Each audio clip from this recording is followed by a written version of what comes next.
It's that time of year again, guys. E3 2016 is just around the corner, and the fact that I'm Welsh proves that I'm a wizard, so my predictions can be trusted. I present to you the 5 announcements that have my balls tingling. If you've been living in a cave for the past few months, you would not be aware of the recent reports of the PlayStation 4K, a juiced up PS4 that potentially will be released to keep up with the ever-changing demands of modern gaming. With the PlayStation VR being released soon, it does make sense for Sony to release a more powerful machine to cater towards VR content creation, in turn allowing developers more freedom when creating titles for the headset. But as Sony are wise, they will find a way for us to enjoy games that take advantage of the new hardware but can also run on the current PS4 model. How do you feel about it? I mean, would you seriously be willing to slam down another £300 for nothing more than a graphics upgrade? Could this even be the beginnings of a smartphone model for consoles that only sees incremental upgrades with each iteration?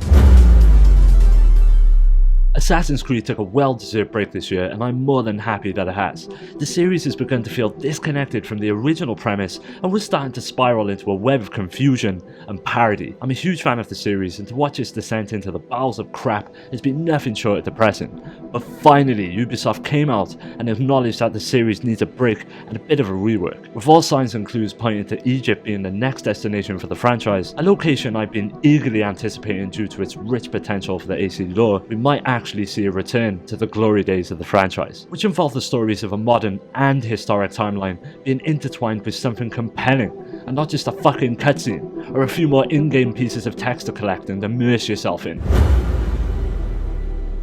Ever since being fucked in the ass by Konami, Kojima has been hard at work with his studio developing a mysterious new title, with many of the signs pointing to a sci-fi horror game, and the news that Del Toro may be on board with the project. Hopes are high that Kojima can deliver after the disappointment that was MGS5.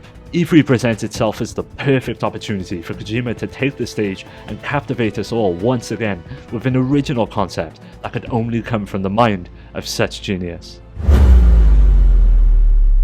The game that has been in development hell graced our presence last year and stole the hearts of many who had all but given up hope that the title would ever see the light of day. The game now releasing for the PlayStation 4 became something of a phantom after originally being announced for the PS3. Follow that with stories of the game's creator distancing himself from the project due to issues with the game's direction, and we had ourselves a whole bucket of worry. With confirmation that Ueda is still attached to the project, it will be interesting to see his vision come to life in a new gameplay trailer that hopefully conveys the premise of the game, but ultimately delivers an exact release date.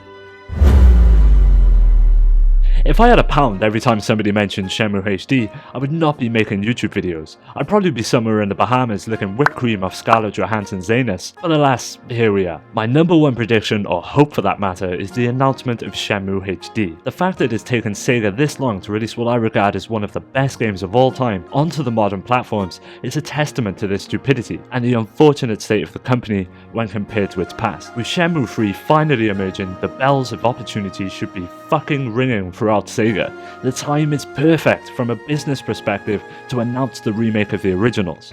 This would allow newcomers to access the game easily before the third installment releases in 2017.